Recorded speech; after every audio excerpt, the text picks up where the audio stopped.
I absolutely grew up with a fixed mindset. And there was this pressure to know the answer. There was this pressure to like have to have it all figured out.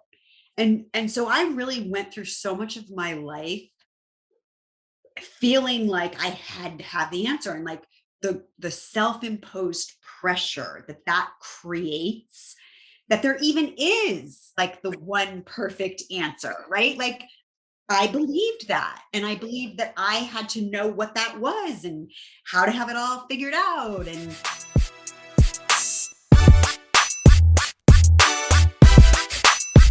Hello, and thank you guys for joining us today.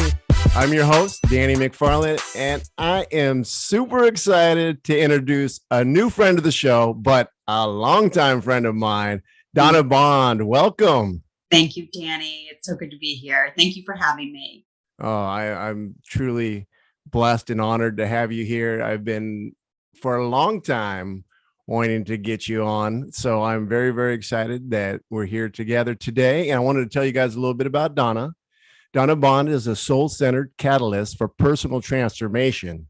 She believes that when we do the work individually to trust our higher self and love our human self, the ripple effect changes the world. Donna holds a master's degree in spiritual psychology with an emphasis in consciousness, health, and healing from the University of Santa Monica.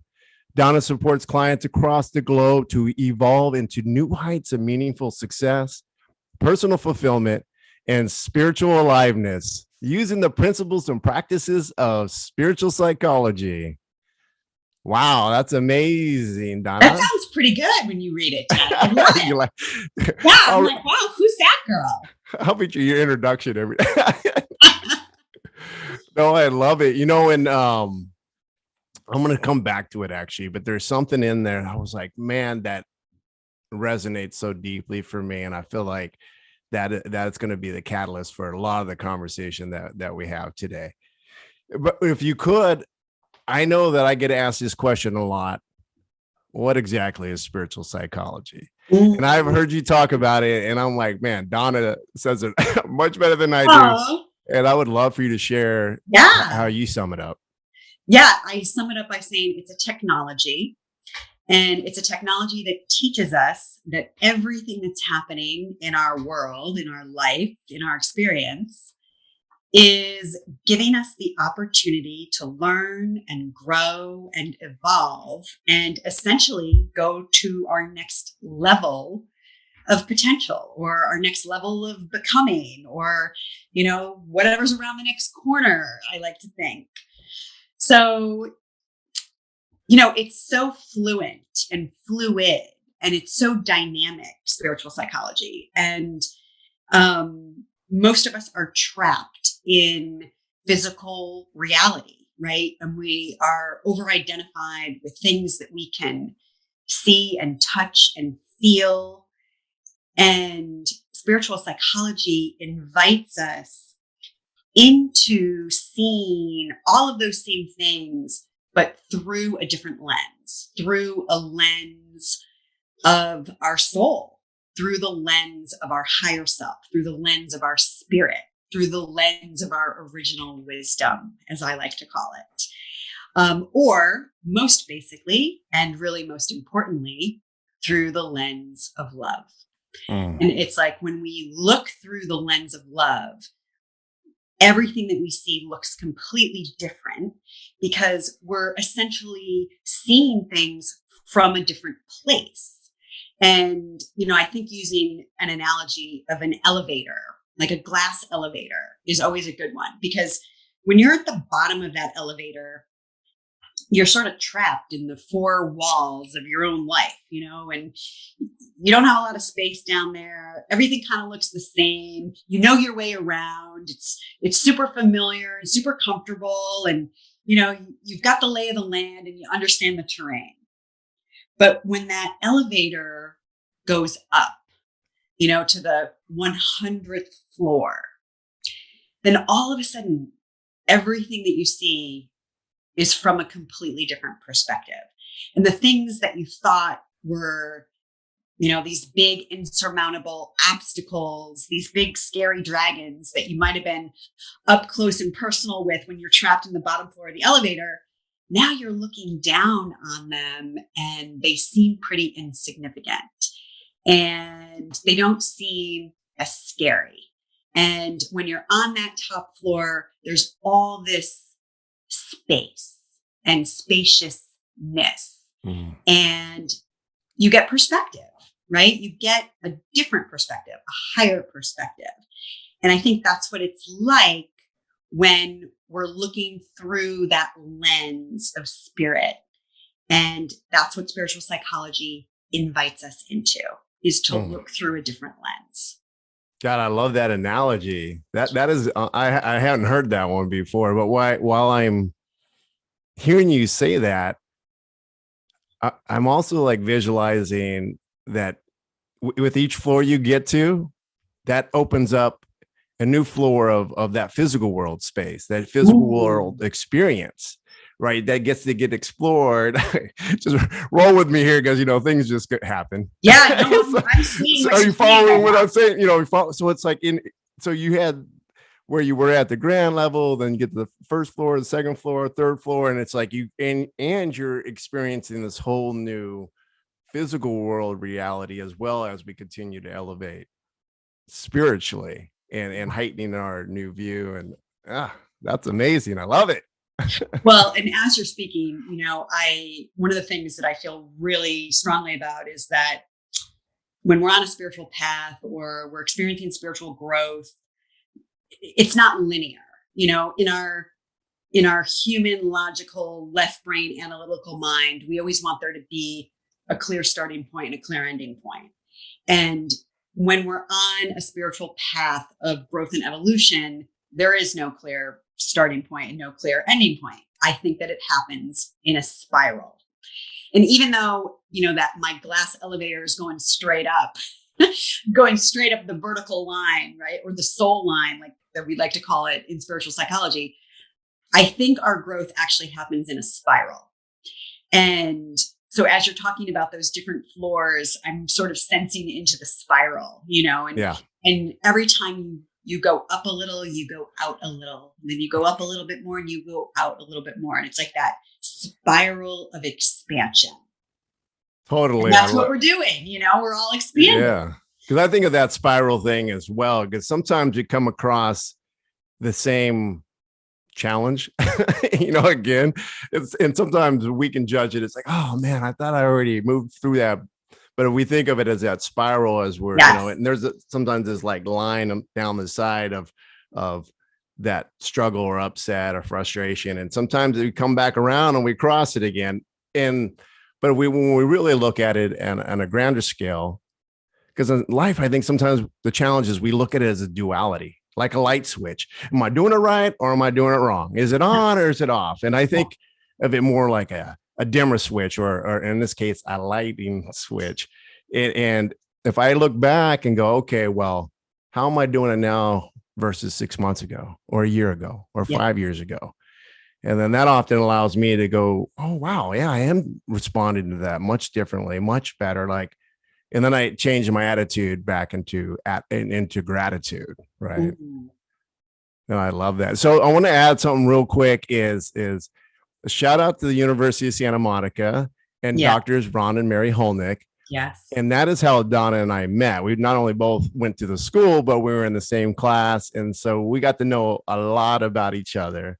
And Donna is just such an amazing person. And I really wanted to have her on because of her transparency and her authenticity and the heart of gold that I know exists so deeply in her and that she shines on everybody that she touches in life. So thank you again, Donna. Well, thank you, Danny. And yes, a nod to Ron and Mary. I actually spoke with them not long ago. A couple of weeks ago, I showed up at one of the worldwide gatherings and raised my hand. I haven't actually spoken to them directly in like many years, and they're just so amazing. I think they're getting younger. Love it. because the schedule that they're still keeping is pretty extraordinary given sort of where they are in life. So Spiritual growth is good anti-aging as well. yeah, for sure. For sure. But yes.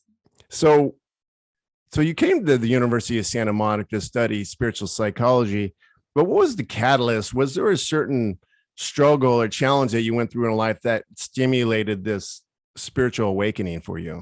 So I was a corporate marketing executive in hospitality marketing. I was working for the Ritz-Carlton at the time, and I turned 44. I turned 44 years old, which happened to be how old my father was when he died. And all of a sudden, it was like this inner alarm went off inside of me. And all of a sudden I was like, what is my life about? What am I doing here? Because everything in my experience was very much on autoplay. It was like, another budget, another annual marketing plan, another, hotel problem to solve, another dollar to make for another owner, it was just like the same old regimented monotony that I wouldn't have been able to articulate it like this at the time, but it was killing my spirit.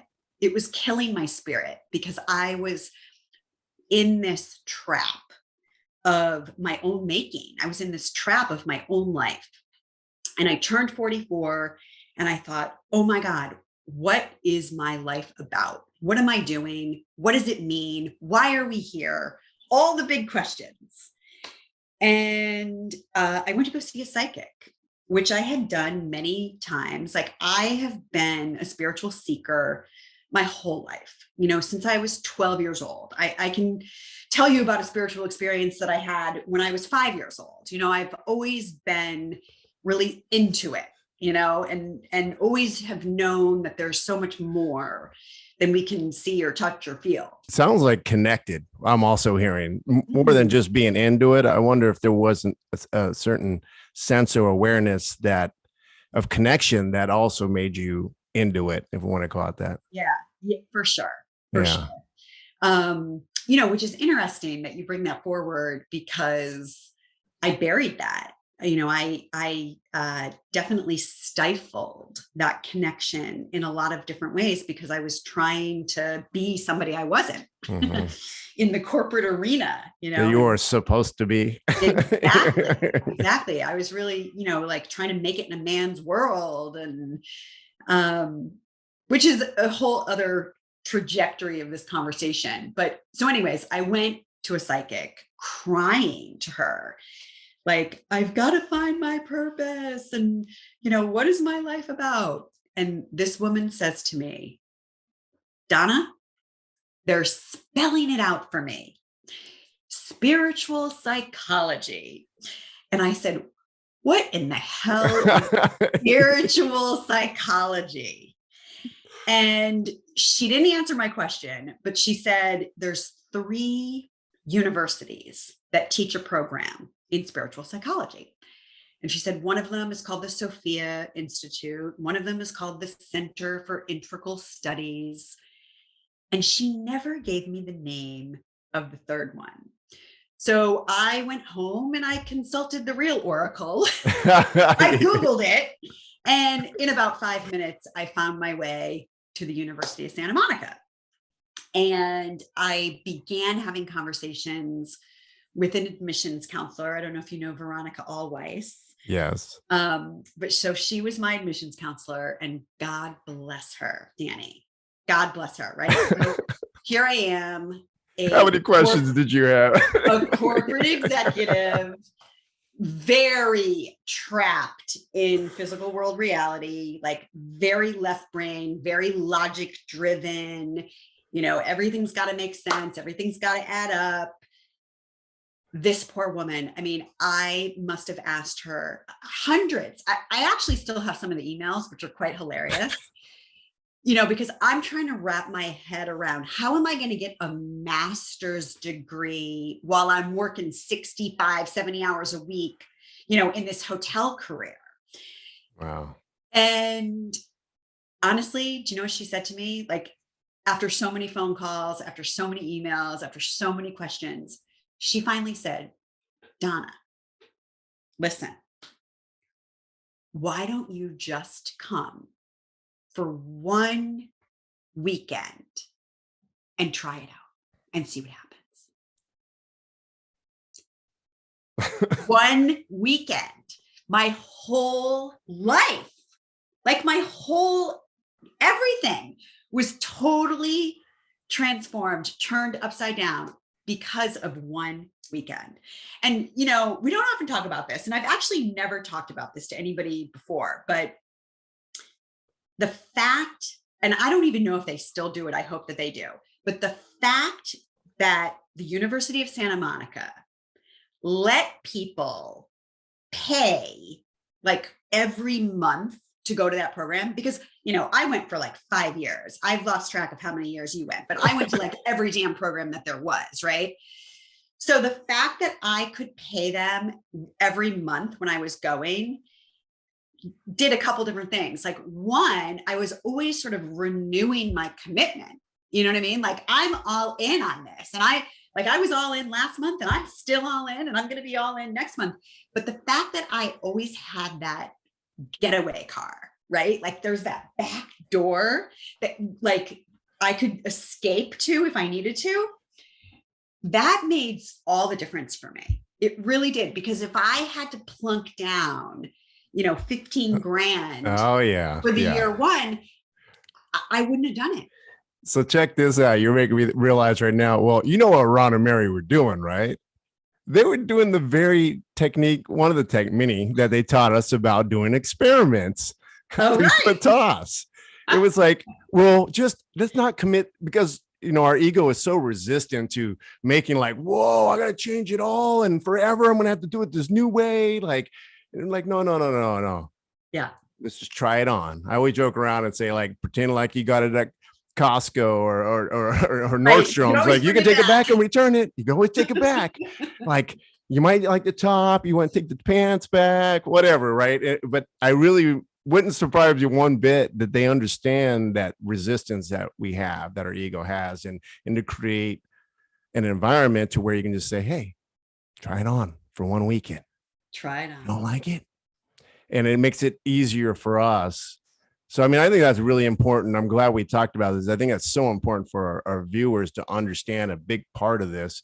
And even when we're talking about the light switch and like let these small, easily attainable steps, how can we give ourselves a break and make it a little easier to just try it on in little steps and be patient? We don't have to fix it all at once. Yep. Yeah, 100%.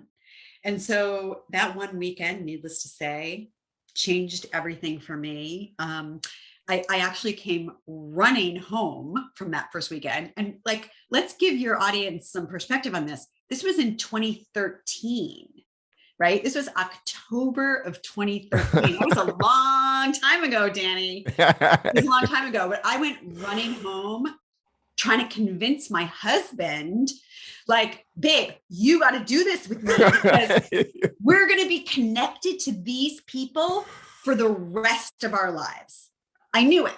Like, for the rest of our lives, we're going to be connected to these people. And, we're a decade in now, and that is certainly holding true. Wow.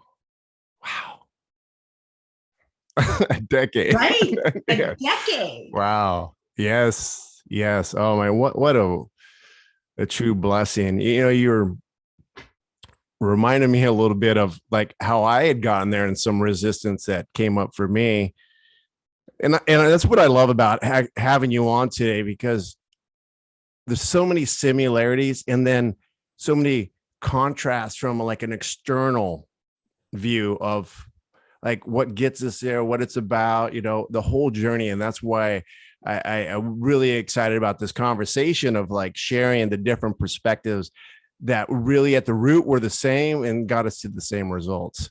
And so for me, I had already been hurt for disabled for many years. And then I went through a crazy awakening with healing myself holistically.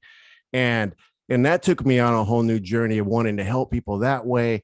But then I wasn't the most, when I came to the school, I was like in the happiest moment of my life ever. I'm like more profound than I had ever been. But yet I was seeking education and tools and skills, abbreviations behind my name, something that would, because I wanted to help people now. Right. And it was so like, oh, but what do I know? Like, I haven't been to school for anything. So I started studying holistic healing, and then I went down to San Diego for that, and ended up meeting a new friend through a friend, having a conversation. I was talking about this school that I wanted to create and how it could help people this way and that. And da, da, da, da.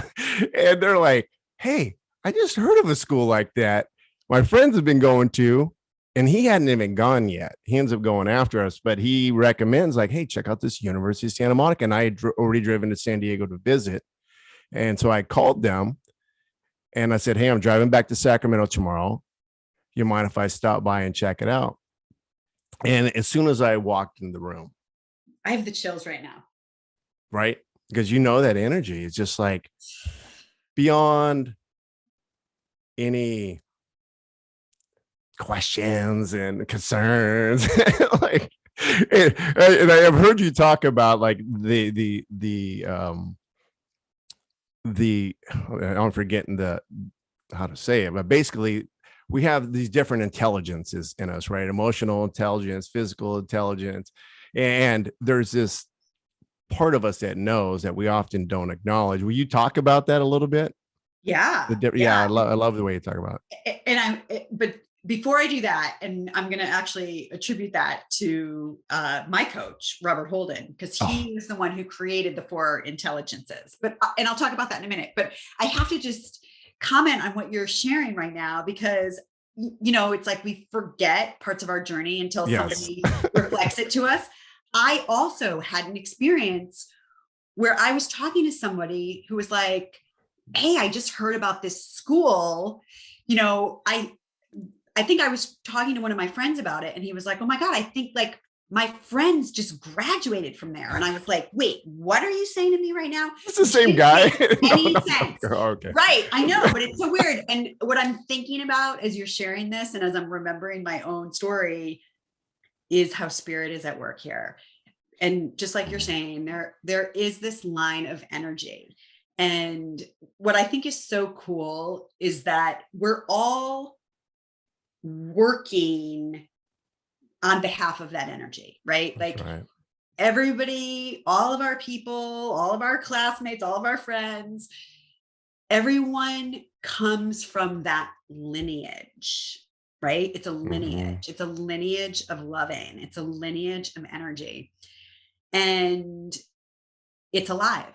It's dynamic. It's creative. It's intelligent. And it has woven, right? Like all the pieces together, like it sews together this beautiful tapestry of all of us. Like, and we're all like little pieces on this tapestry out working in the world. And I love watching how the energy works. Right. And like, that's what you were just describing. Amazing. How the energy works. So I'm just like having this revelation. We're feeling this conversation is going to be all about like, oh. I know. Well, I hope everybody else is having as much fun as we are. Because already I'm like, oh my God, Robert Holden, love him. Oh my God. Remember we were assigned the book Lovability. Yeah. And I can remember where I was at. I was at the gym and I had my earpieces in and I was shooting basketball, listening to Lovability, and just having a profound experience. Yeah. Profound.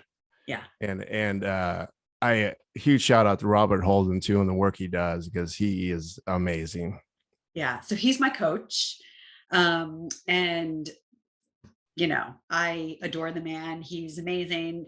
So it was his book, Authentic Success, where he talks about the 4 intelligences. And this was really groundbreaking for me personally, because I grew up as, the daughter of Italian American immigrants. And I was taught from a very early age that I wasn't that smart. And so there was a lot of trying to be smart, to look smart, to place a level of importance on my intellect, my intellectual intelligence.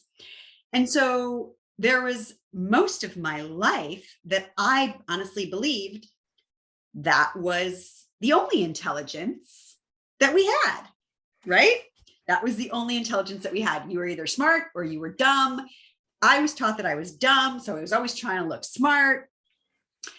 When suddenly Robert Holden reveals the truth that we have emotional intelligence and we have physical intelligence and we have spiritual intelligence.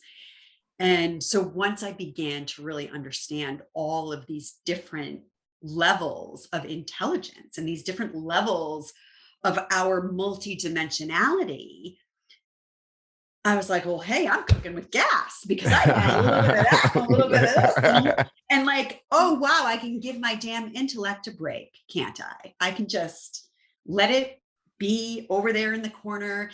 And I think since I've done that, honestly, I've gotten a lot smarter. Isn't that the truth? It's like, it's useful in certain ways, but we, in our society, right, it's at least in America, we've made it king, and it's like, that's what matters. And I was similar in the same way growing up. ADD, dyslexia, of course, those type of things weren't even diagnosed then. And I sure the heck wasn't going to try to expose my stupidness in any way because I only could relate it to it must be me not being smart enough. But you're right. There's so many of these other intelligence and knowingness and awarenesses and strengths that we have. And how can we move into a paradigm shift that highlights those, and we can use those tools together. It's beautiful. Yeah, well, unfortunately, I think we all have grown up in a culture and a society, in a nation that puts so much emphasis on what people are lacking or what they're missing or what they don't have. And so we have this energy around focusing our attention and our energy on what's missing, and so many so many of my clients I know, and for myself, run this story of not enoughness, right? Like I'm not smart enough, I'm not pretty enough, I'm not wealthy enough, I'm not, fill in the blanks enough, I'm not enough. Mm-hmm. What I love about recognizing the four intelligences is we can begin to take more stock in what we do have. Mm-hmm. And we all have and bring so many different things, so many different aspects, and so many beautiful facets and qualities and strengths and abilities and talents. And we can't ever get to those unless we take our attention off of what's missing. That's right. So as you're going through USM, you're having an amazing time, right? And there's probably part of you that's going like, oh my God, this is torturous. So those aspects of you that were roadblocks in the past, what would you say was one of if one jumps out, what was the biggest roadblock that you struggled the most with? Well, it's funny that we're talking about the intellect, because for me, it has to be the intellect. And what I mean by that, remember that book, Mindset, Carol Dweck? The difference between a fixed mindset and a growth mindset. And I absolutely grew up with a fixed mindset. And there was this pressure to know the answer. There was this pressure to like have to have it all figured out. And so I really went through so much of my life feeling like I had to have the answer, and like the self-imposed pressure that creates, that there even is like the one perfect answer, right? Like I believed that. And I Right. believed that I had to know what that was and how to have it all figured out. And when I became aware of the possibilities of what it meant to have a growth mindset, that, and this is what spiritual psychology teaches us, that all of life is for learning, right? So when we have that learning orientation to life, everything changes, because I can look at any situation, I can look at any trauma, any drama, any shit show, and say, hey, there's something for me to learn here. I just have to find out what it is. There is some way in which this thing, person, situation, circumstance is asking me to grow. Absolutely. And the beautiful thing about that perspective is it's a perspective of personal empowerment. Yes. Instead of being a victim of your circumstances, you now, because that's one part we do have dominion over, is how we relate to something, right? And so doctors Ron and Mary Holnick love to say, it's not the issue that's the issue, but how we relate to the issue or ourselves while going through the issue, that's the issue. Yep. And it becomes a way of empowering ourselves. So, once you're tired of blaming it on somebody else and getting stuck into the right and wrongness of it all, and go, it is what it is. And now what's a way that, and it has, and I'll speak from my background of, law enforcement. There was an aspect of resistance when I was hearing like, oh, there's no right and wrong, no good and bad. Sure. I was like, really? What about that 9-month-old baby that was molested and the guy only did 9 months? What about that? And I would think about these things, but I was aware, a part of me knew like there's some truth to what's being said, but then the other part of me is going like, but how do you make sense of that? But as I became more of an observer of my thoughts, I go, okay, well, let me listen to that dialogue more. And then what else? If that were true, then what else would have to be true? And then I realized where my resistance was there was parts of me that felt like when you say that you would be condoning or enabling that wrongdoing. And once I was able to observe that, I went like, oh, okay, yeah. They just said it's not wrong, but they also said it's not right. So this is beyond, like Rumi says, I'll meet you out in that field, beyond right doing and wrongdoing. In the beginning, it was harder for my ego mind, if you will, to work through some of those things. Sometimes I feel like today I can't see the forest through the trees, and I don't know if that's a good thing or a bad thing, but I see it different. Like Right. I really see it differently now, to a point where maybe it might be difficult for some other people to relate to me or to relate to how I'm seeing it. Uh, and the way I would articulate that is the soul's perspective. And this is the part that's so hard for our ego mind to wrap its head around.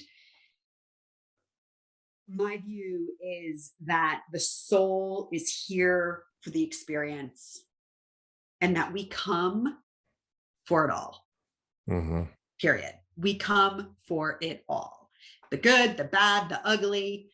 And I'm from Connecticut, so I like to say the super wicked, ugly, right? We come for all of it. And that itself is sort of a radical idea, because there's so much pain and there's so much suffering and there's so much anguish and horrible things that happen on this planet. And, we can't get our head around, why anyone would voluntarily sign up for that. And of course, in our humanness, we don't, or we wouldn't.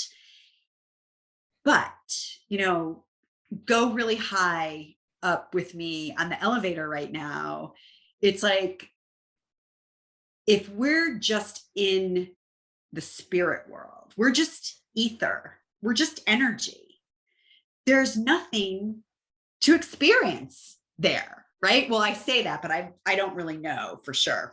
But here's how I see it from my human perspective is the reason that we take embodiment, right? The reason that we come to this world of duality and we sport this earth suit is because it comes equipped with all of these senses, right? We get to see and taste and hear and smell and touch and sense. Well, you can't do that if you're just, energy.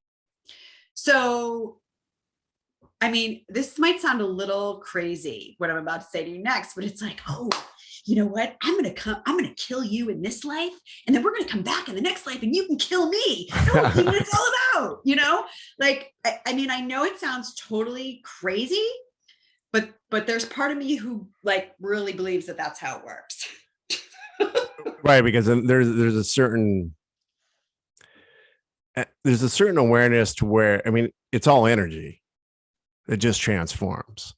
It's like burning a log and we think it disappears, but it's just transformed. I mean, energy is energy and it's constant. And in this human form, from this level of human perspective, it's like not cool. But they're on another level. It's like none of this matters, and it sounds cruel. Matter of fact, we were in our practicum when I had that awareness came through, and I almost got up and said it, but I did. But I was like, I had this profoundly, I was going to just be like, none of this matters. It doesn't matter. Right. Well, you're at the top of the elevator. Matter. Right. It doesn't matter. Doesn't matter. And we take it all so seriously. Right. And there was, but there's this element of, and this is part, I mean, we're going really deep into this stuff. We are. Whatever. Let's do it. Half the people turned it off already. The other half are super intrigued. But hey, we're here. We're just here to share our experiences. And I always talk about, like, I'm no expert other than in my own life and my journey and what's worked for me. And I know you're the same way. And I can remember the point where I had also created this world of bliss. And I had gained this certain awareness, and there was parts of me that wasn't sure how to engage in the real world still. And like, what does that look like? Like when it doesn't really matter, and like, the plain and the silliness of my humanness, whatever. And then realizing there was eventually realizing I wasn't honoring my human journey. Mm. Like I had a certain spiritual awareness of truth on that level. Again, we're talking like different levels. But then even though I had lived in this life of bliss and wonderfulness, I also had created a bubble that was sheltered in a sense from a lot of the stuff that might disturb my peace and I realized there was still something a little bit missing. And that was because, and this is just, again, not something I read, but my own personal experience was like, my human journey had a purpose with being here also. And how do I have this awareness and knowledge of all of this and still stand in the truth and follow that the way that this particular experience of this humanness form of Danny McFarland, this aspect was here to experience. And then I realized, oh, well, and what had been the resistance. So what I'm saying is, for those that are like, I really want to create a change and I really want to inspire and I want to help people this way, there's still ways in which you can do it. The shift that I had was, it doesn't mean I don't go out there and still try to want to help people and shine a light, but the older version of me would have been attached to the outcome. Yeah. The older version of me would have been creating change because I needed to fix them because they were doing it wrong. It was bad. And there was going to be suffering if not. And the more enlightened version was this awareness of holding people capable and in acknowledging the experiences that they're having while also wanting to create change. And then I had this philosophy of a lighthouse that came up, because it was like, all of us are just lighthouses. Donna, you're a lighthouse. I'm a lighthouse. Everybody watching around, we're all lighthouses. And we all have what I say is our own truth.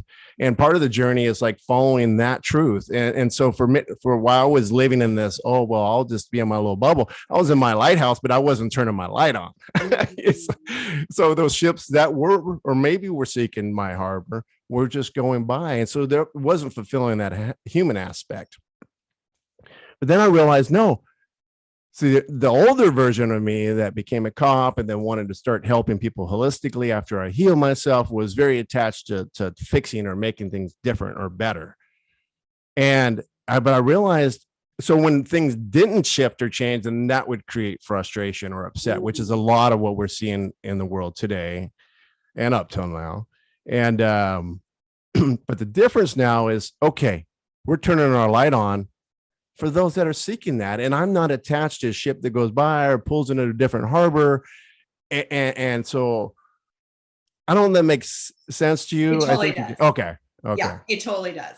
It totally does. And, I think what you're sharing, Danny, and I love it. It's a little bit back to the principle that we already talked about, like how you relate to the issue is the issue. It's like, you're much more interested in being present through the process than, arriving at some destination out in the future.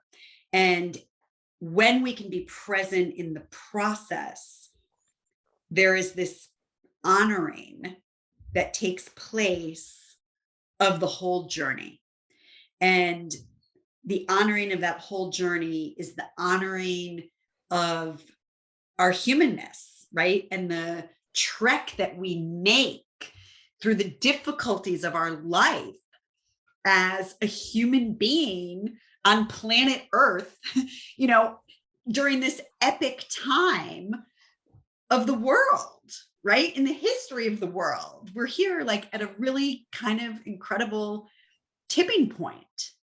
So what I'm hearing you share is, the enlightened view of like honoring what is as it is without having to make it different than it is. I love it. I think this idea about honoring our humanness, I talk about that a lot. I talk about that in Original Wisdom. And for me to get to that place, even though it's not really a place, but for me to sort of arrive there in my own consciousness required me to have a dance with breast cancer. And it was during that journey that I began to have this reverence and this awe for the human journey, right? Like for this epic adventure that we're all on. And that's really what it is, and we take it so damn serious when we're here. So it's kind of fun to bring the lightness and the playfulness and the altitude, right? The enlightened perspective of it, because then we see it literally from a different place. But for me, that was a big point of healing for me in all levels of my consciousness, to revere the human journey that I'm making. And we're all so hard on ourselves and ruthless with ourselves and unrelenting with ourselves. And, that's the one thing that I just want to give another nod to USM about, is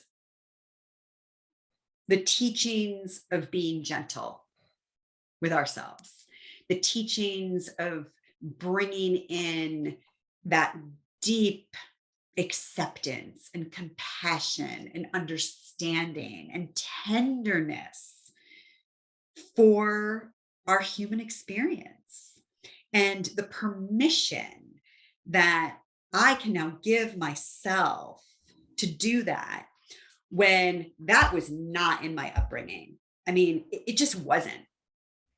And I think that has been a big turning point for me. And it's also a way in which I support a lot of other women who maybe are in that same mindset of, having to push and force through and, make it in a man's world and be all tough and wear your coat of armor. And it doesn't have to be like that. It doesn't have to be like that. And when we can begin to relate to ourselves with more compassion and empathy and tenderness and gentleness, and then that spills out to the relationships that we have with other people and other things and other entities and other circumstances and conditions.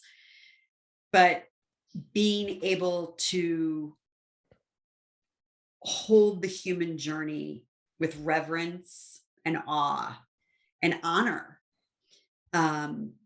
is a game changer. Oh, so if I recall right, you were at USM.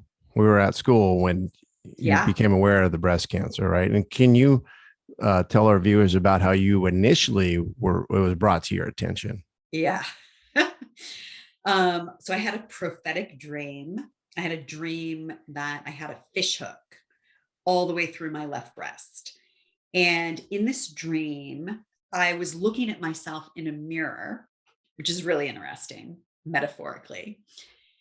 And I'm looking at myself in this mirror and I see this giant fish hook that is punctured fully all the way through my left breast. And it's bloody and it's messy. And I'm fixated on the barb, like the tip of that fish hook that's like gone all the way through my breast. But I'm thinking to myself, it's not coming out of there with any grace, right? And so out loud in this dream, I say to myself, while I'm looking at myself in this mirror, how are you going to get out of this? And I wake up.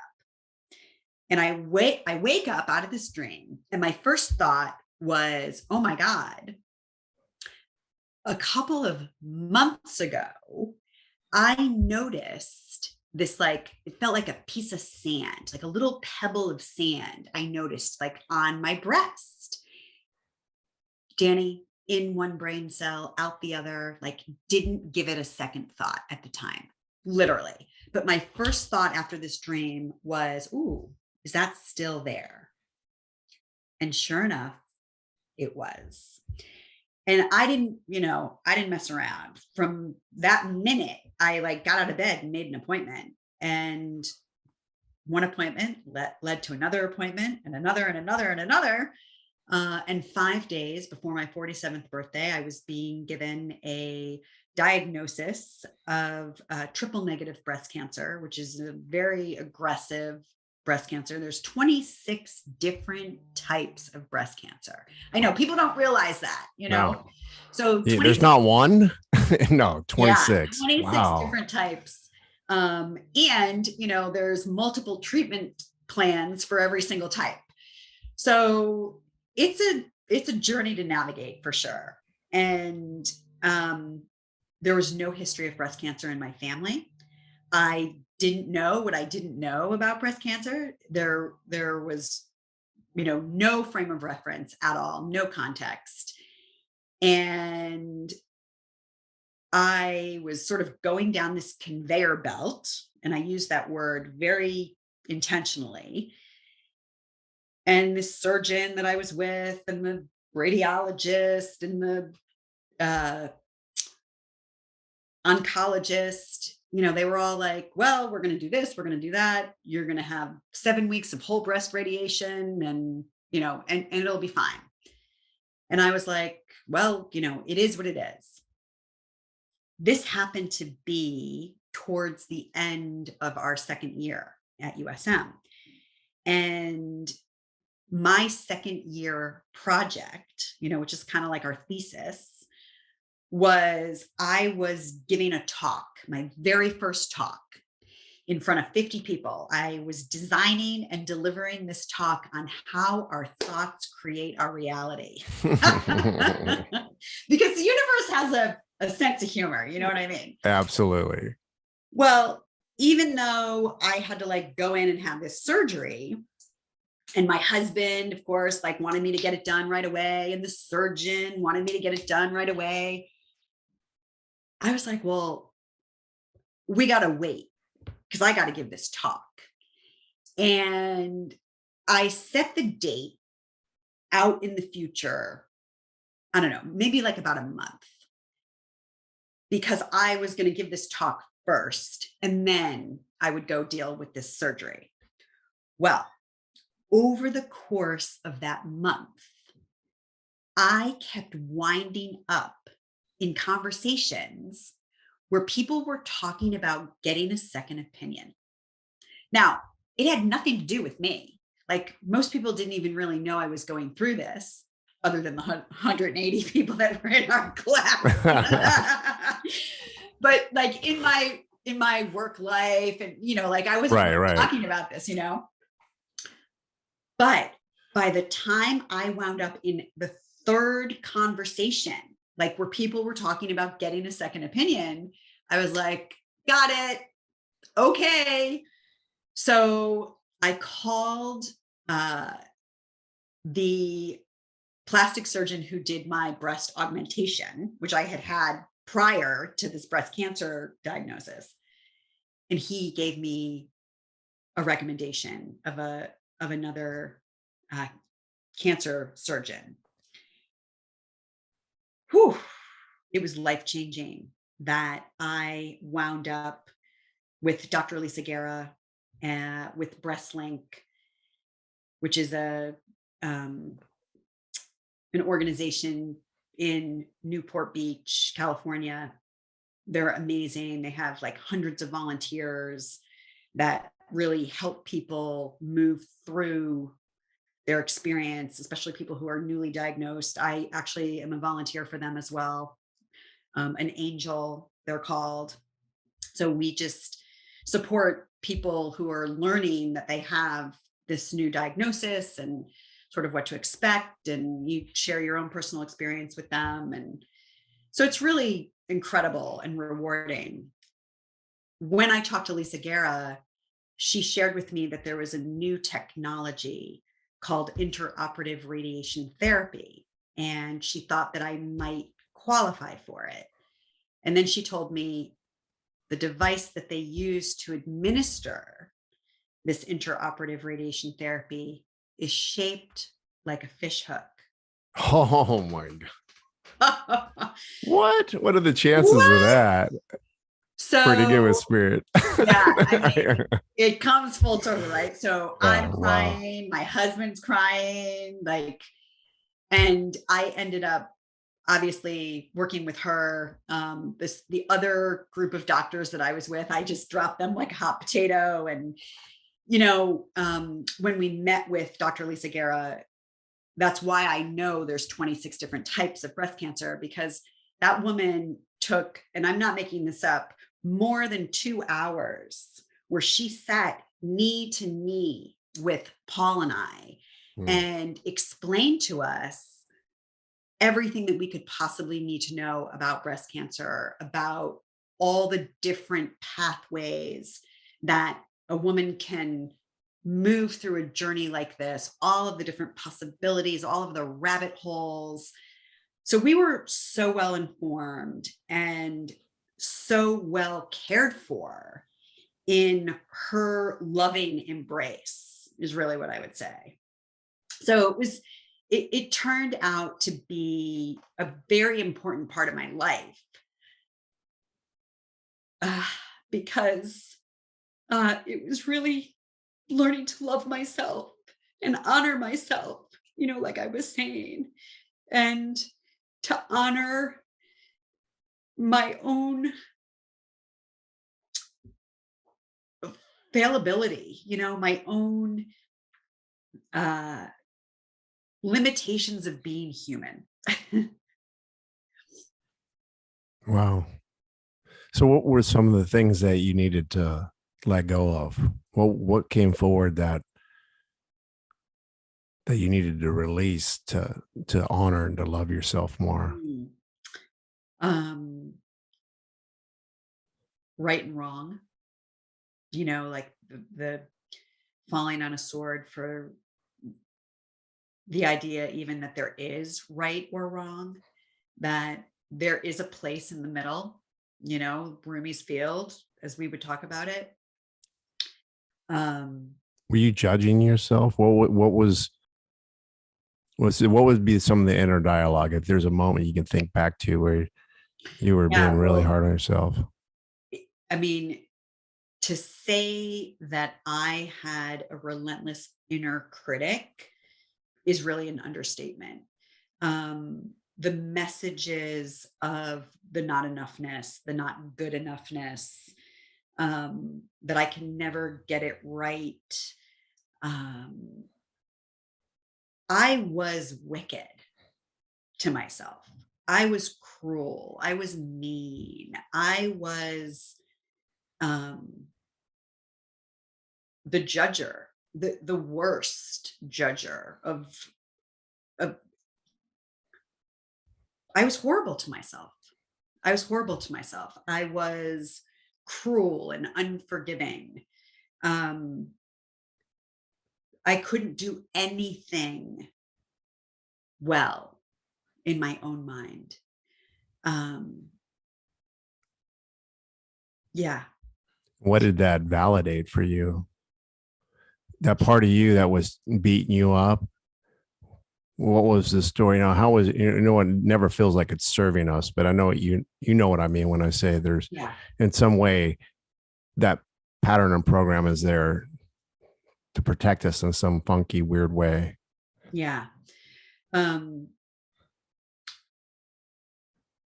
the funky, weird way was the misbelief or the misunderstanding that there was a right way or that there was perfection to get to, right? Like I was measuring myself against something that I didn't even know what I was measuring myself against.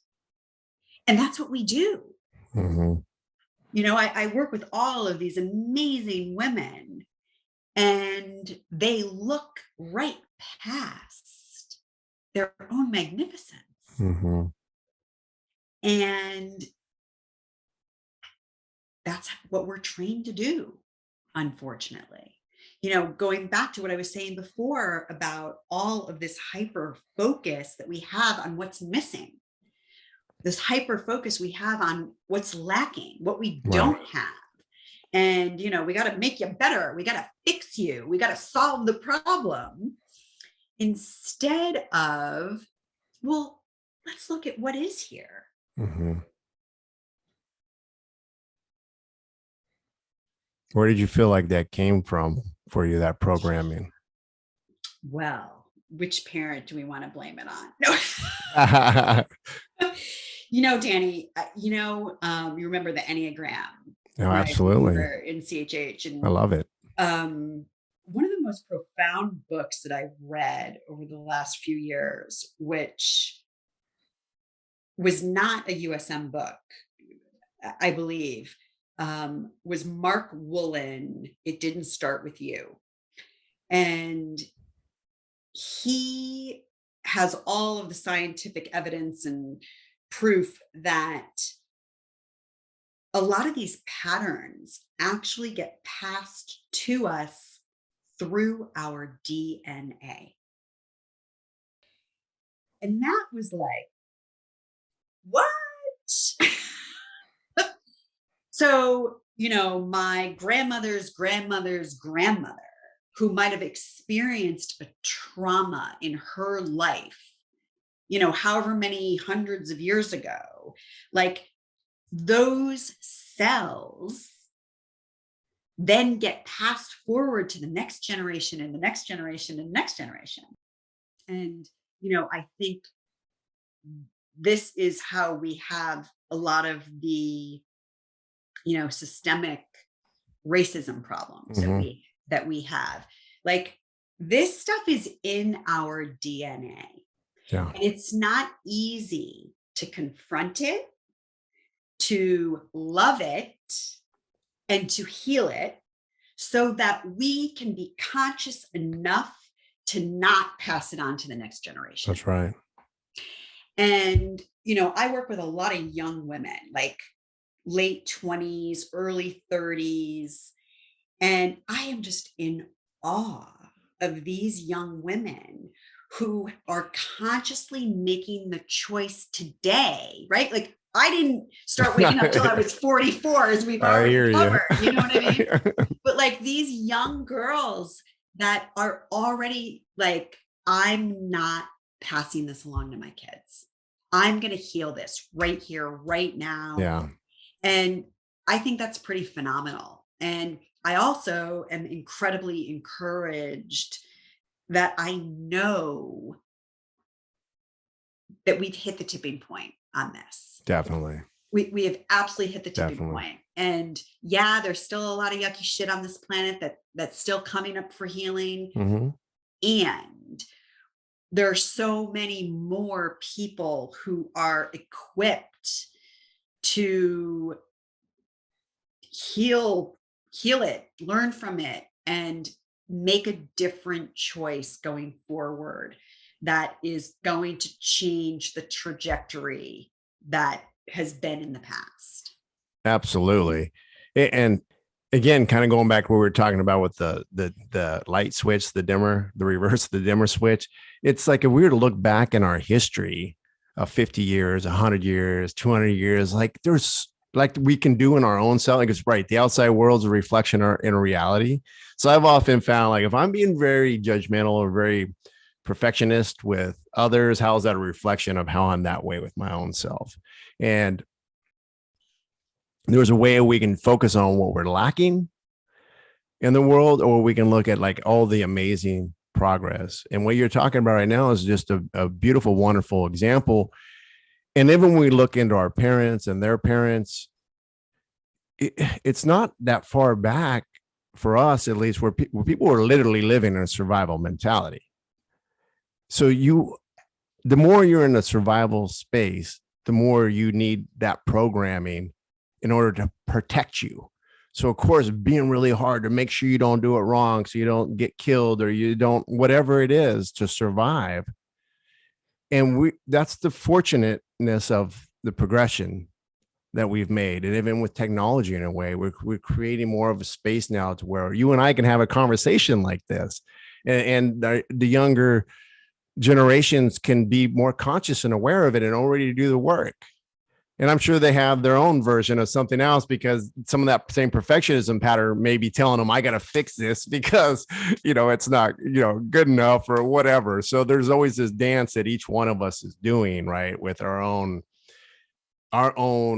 formula that we came in to experience.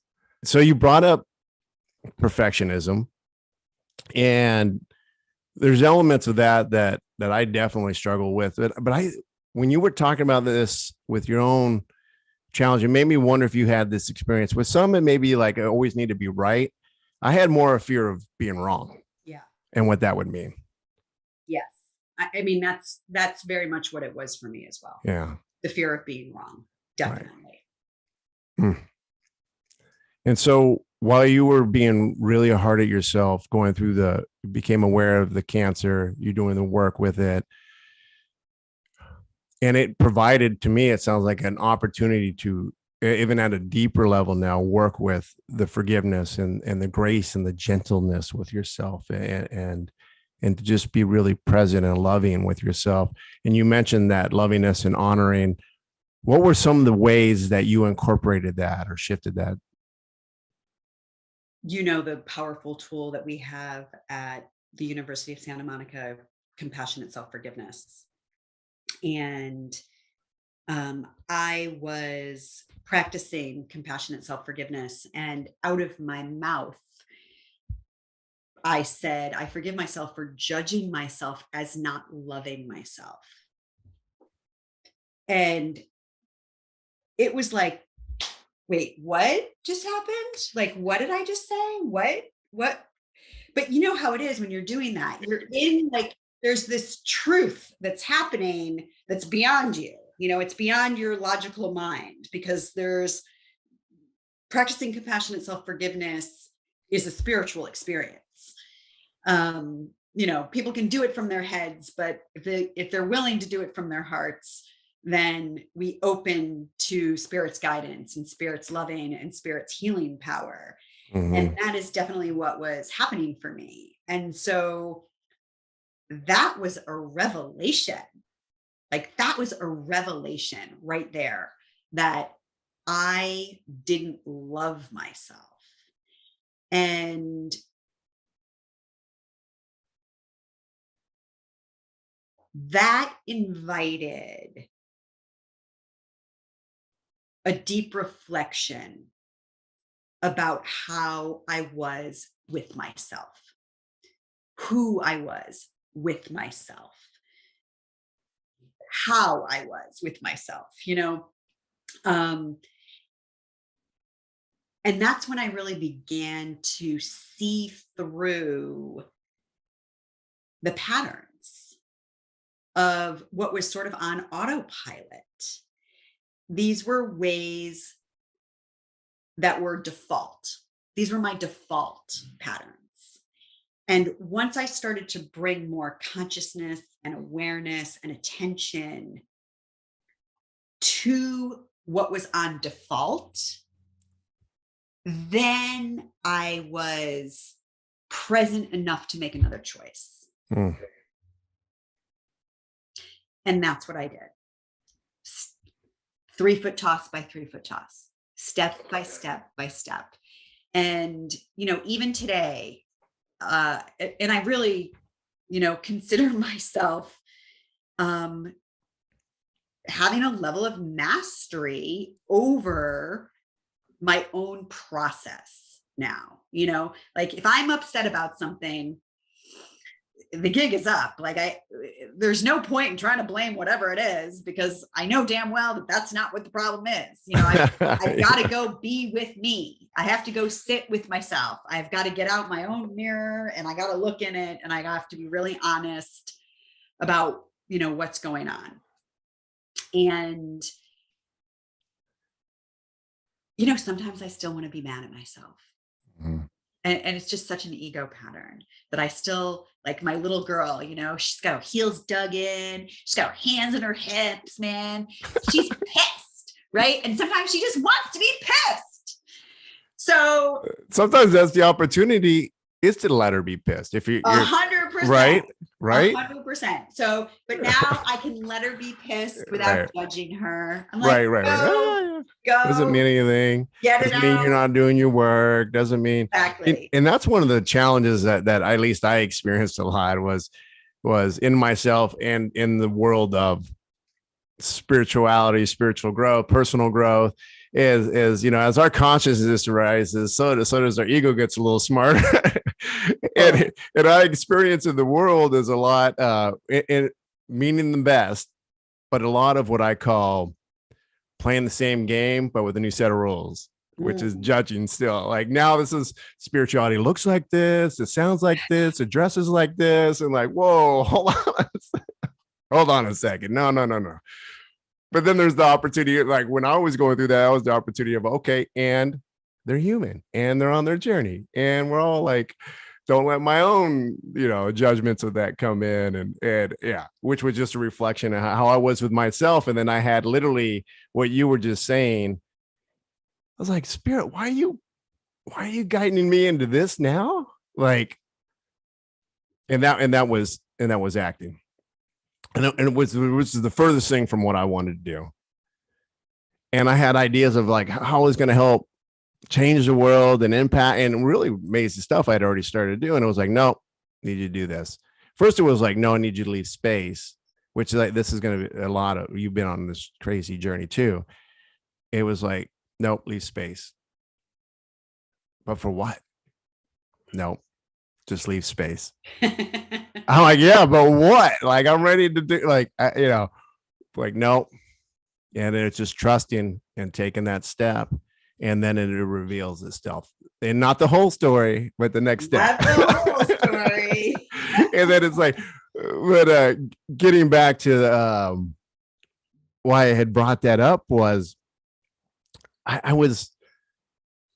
didn't understand, I'm trying to figure it out. Like, well, why And I realized I had so much of my own judgments around certain aspects of it. And it became a great vehicle for to deepen in my personal growth. Totally. I call it like personal growth on steroids, because it was constant opportunity of like judging self and how can I release patterns around my, I needed to be good at something before I did it, not start doing something when I'm terrible at it. And it just became this exercise of stepping into action, do the best you can, and release judgment around it, and just and now think about it. And then this revealed more of discovering my authentic self. Because I would always said, I'm very authentic and genuine, what I call genuine now. But I was very authentic to my to my conditioned self. Like I didn't really know, going through life with all the different moldings and shaping of what would be better for me and not good for me, off of my perception, right? Created an aversion of Danny McFarland that was conditioned, and the things that I believed I didn't like and do like weren't authentic. They were based on, I didn't even realize it, because it's not like it even bothered me. It wasn't like, oh, I really want to do this, but I'm not. And like, no, for however long I already decided like, this is what I want to do and this is what I don't want to do. And so for me, a big part of the journey, instead of like really stepping into something you've always wanted to do and like have the strength to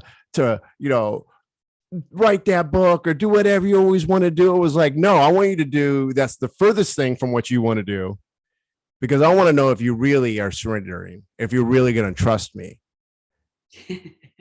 No, I want you to do this, that you're like, that's the last thing I want you to do.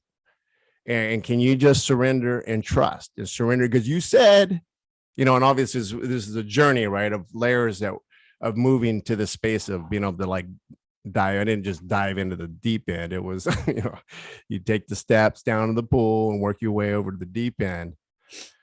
But so anyways, how does that resonate to your journey and story of surrendering to the divine unknowing? Yeah. Yes.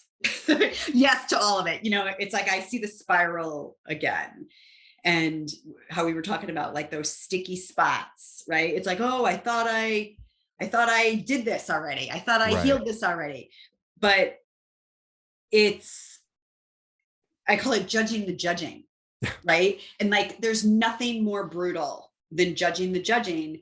And to your point, it's like spiritual growth on steroids, because when you learn how to take responsibility for your own inner experience, and you're willing to do the work, you're willing to sit with yourself, you're willing to call your own bluff, you're willing to stop judging and start loving, shit happens, right? Like then you get to the truth, then you get to what is authentic. And listen, part of how I see this, I came here to be Donna Bond. You came here to be Danny McFarland. Like you came here to have all of the quirks and the idiosyncrasies and the personality flaws and triumphs that you come with, right? It's like, this was part of what I needed to do whatever it is I've come here to do in this life. And so why do I keep making that wrong? Why do I keep judging it? Do you know what I mean? Like, yeah. Why?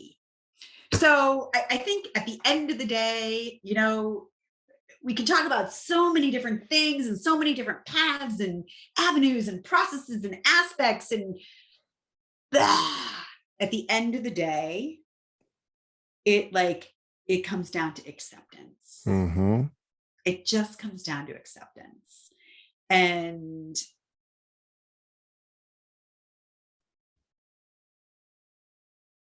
it's happening because it's perfect. You know what I mean? If it wasn't perfect, it wouldn't be happening. I love that. I say that often. Like, come on, like we can get distracted by all the shiny objects all the different things to work on in the process. And it's just like you just said, acceptance. It's all about accepting and unconditionally loving all aspects of ourselves exactly the way they are right now. Exactly. Not once we process them or we change them. Yeah. Exactly. Right now. Yeah. So it's like the question of authenticity then, it's like the gig's up. You know what I mean? Yeah. Because and definitely in my own process, I have had the experience of like wanting to be on the search to find my authentic self. You know, like there's this quest to like go get that part of me. Well, if you can just get back in your own lane, just show up right here, right now, then, oh, hey, there you are. Yeah. And those little steps, of just, it's a journey, and that's the thing. Again, the grace and ease with us, we're on this journey of rediscovering it and recognizing and just trusting. I think a lot of it come back to it too, is like trusting that inner guidance. So like what I was saying about being guided into something that was the last thing I wanted to do, but the surrender and trust revealed itself. And then I started to realize, like, I started to like things that I didn't like. I was like, wow, this is actually fun. Like I get to be a kid. And like, as soon as I let go of like any fear of doing it wrong or what it would mean to be wrong or bad or ashamed, embarrassed or revealed or whatever. But that was a journey. It wasn't like, oh, I just read it in a book. And like, no, we have to step into action and just keep surrendering and trusting, knowing that on the other side of it is the experiences that we were meant to have. And and regardless, if we quit attaching, like looking outside of us at the result to determine if we did it right or wrong. Like when I'm doing that, then all of a sudden the person I dated last that didn't work out, I go, see, I can't trust myself. See, I did it wrong, because we're looking at the outside for validation versus recognizing the success isn't just showing up for yourself in alignment with that little one in you and that guidance that you're getting. Right. Well, I have made a life of living into the divine unknowing. And I was going to say checking into USM. I mean, that was going divine unknowing for certain. Walking away from my very prestigious, high-paid, secure job, career, really, a 28-year long career. Walking away from that was stepping into the divine unknowing. Can I ask you a quick question about that? Because you just reminded me of something that, some of our changes, like obviously I got hurt and I was forced into a different way of life. What I think is really interesting about your aspect is here you were in a space to where you were super successful. No one was forcing you out. It had become, there's another element of choice that comes into that. Like essentially you've created the quality of life that you thought you wanted. And do you really take on blind faith the leap to leave all that behind for unknowing? Yeah. It's pretty insane, isn't it?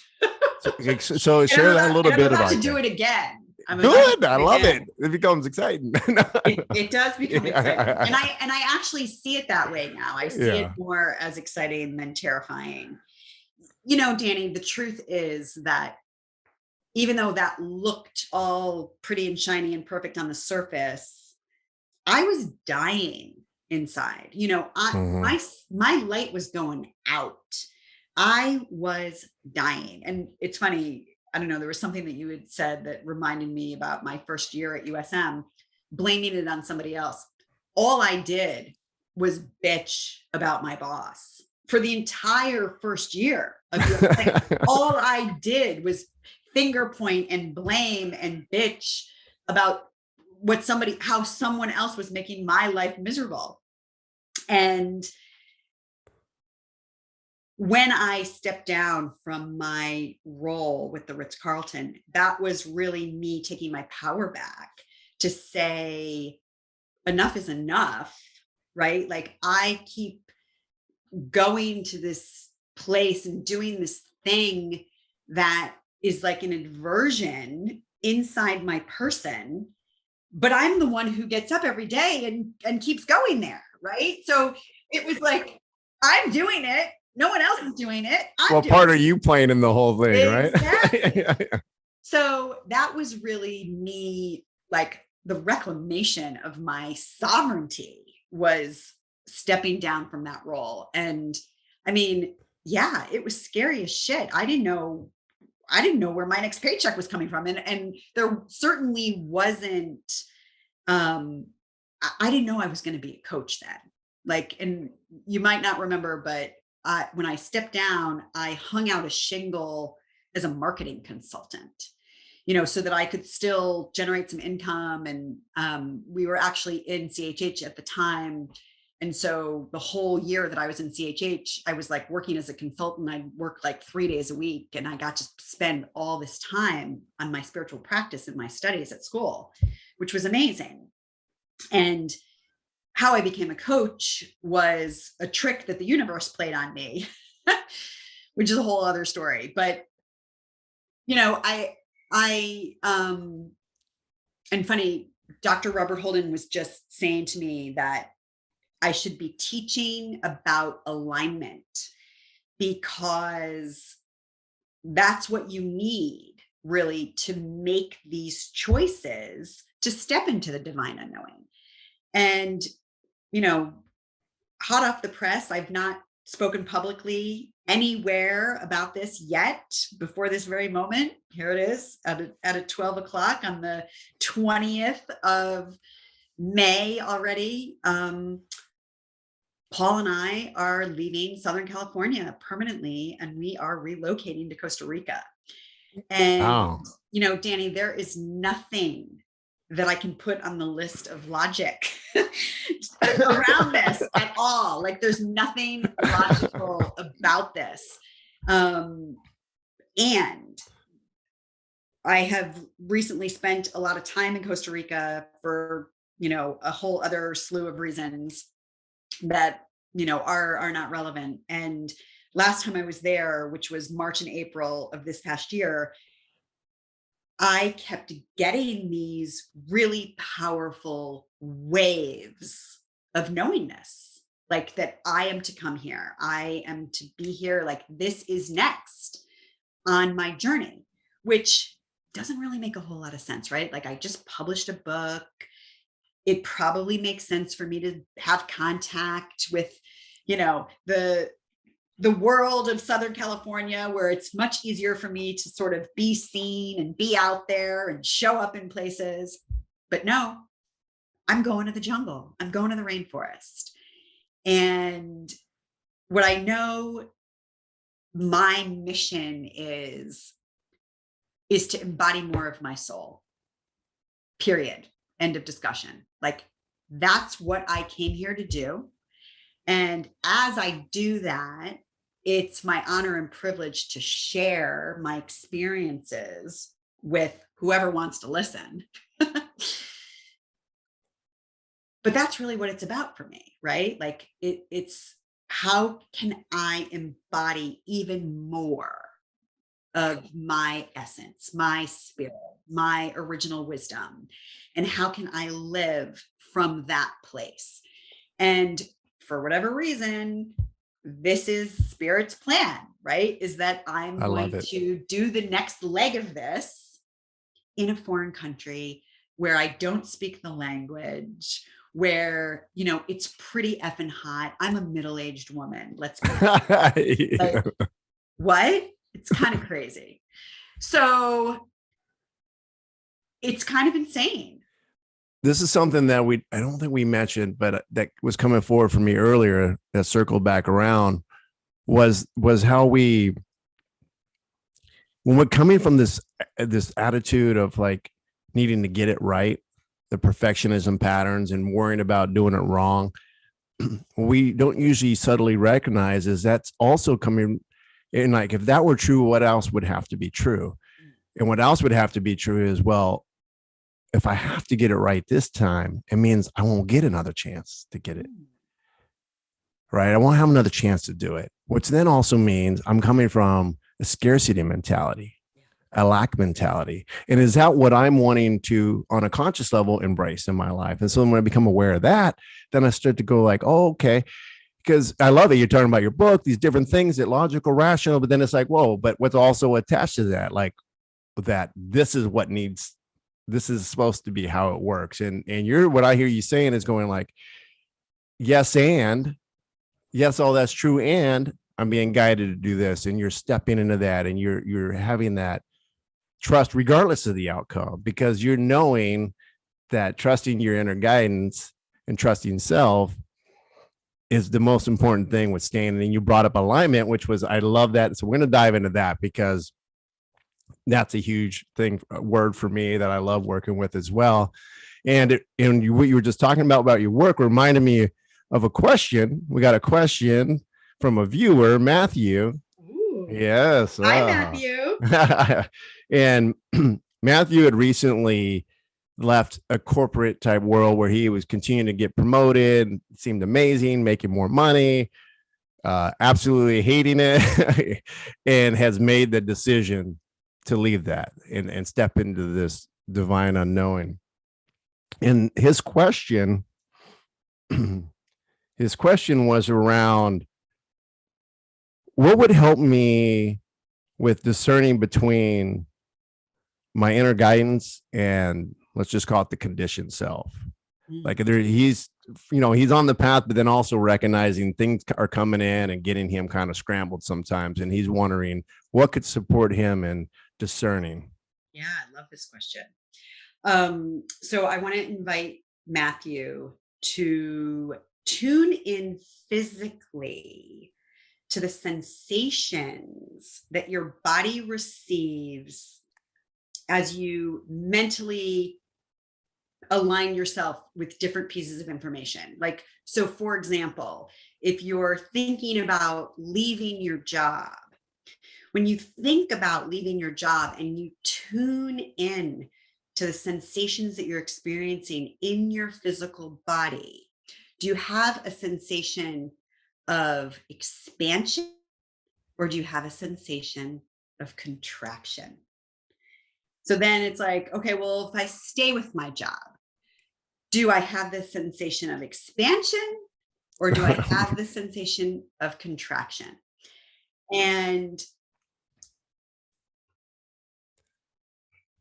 if we look at Dr. David Hawkins' scale of consciousness from Power versus Force, or Letting Go, Dr. David Hawkins taught us that the higher levels of consciousness, joy, peace, aliveness, that these are all higher places on the scale where things are naturally expansive. And our true nature, because it is comprised of the energy of loving, our true nature is synonymous with those higher levels of consciousness. And even though we're out here in the world, down on the ground, searching for joy and peace and happiness, and we try to do all these things that we think are going to bring us joy and peace and happiness, the truth is, if we can just align ourselves with the truth of our being, then we naturally experience the derivative of who we really are.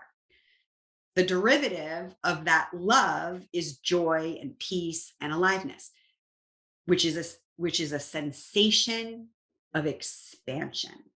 So I use this as a little roadmap, essentially, to find my way through things that might not look logical, right? Because your mind has all sorts of rules, and it's measuring things according to a different map.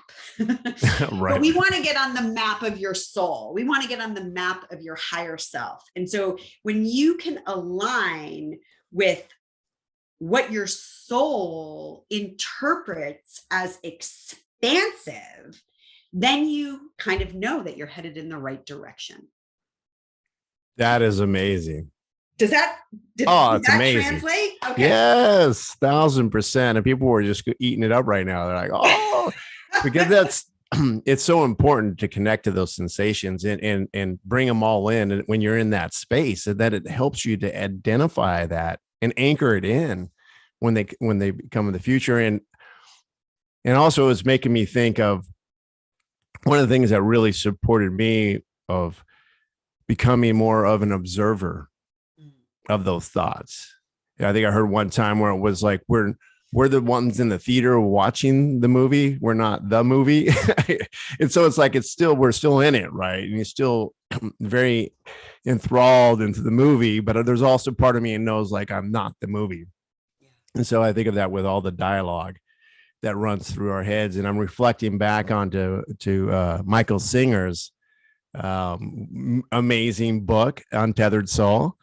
And I think he does an amazing job of speaking on becoming more conscious, of becoming more of a conscious observer of those thoughts. Yeah. Well, when we can do that, we remove ourselves from the polarity.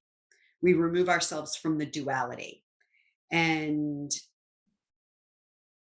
it's being in the middle, right? It's like there's one extreme and the other extreme, and you've got these two extremes, these two polarities.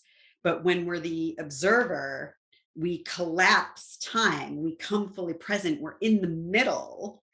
And it's from that place in the middle that we can then access this vertical line, the line up, the line to spirit, where we're not then in the ping pong game, right? The right, the wrong, the good, the bad, the up, the down, the black, the white, which is where we live when we're in the physical world.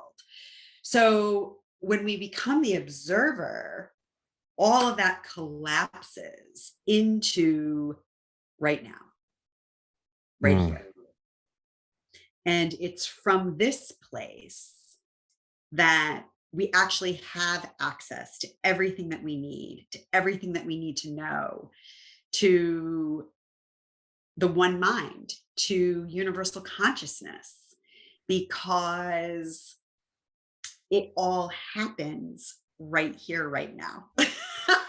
Oh, it sounds like original wisdom. Can we talk about that beautiful book sitting behind you right there? Yeah, thank you. Yes. I know. Well, this was actually, this was a little bit of a roundabout, to be honest with you. I wrote a workshop, really, and it was my intention to deliver a workshop.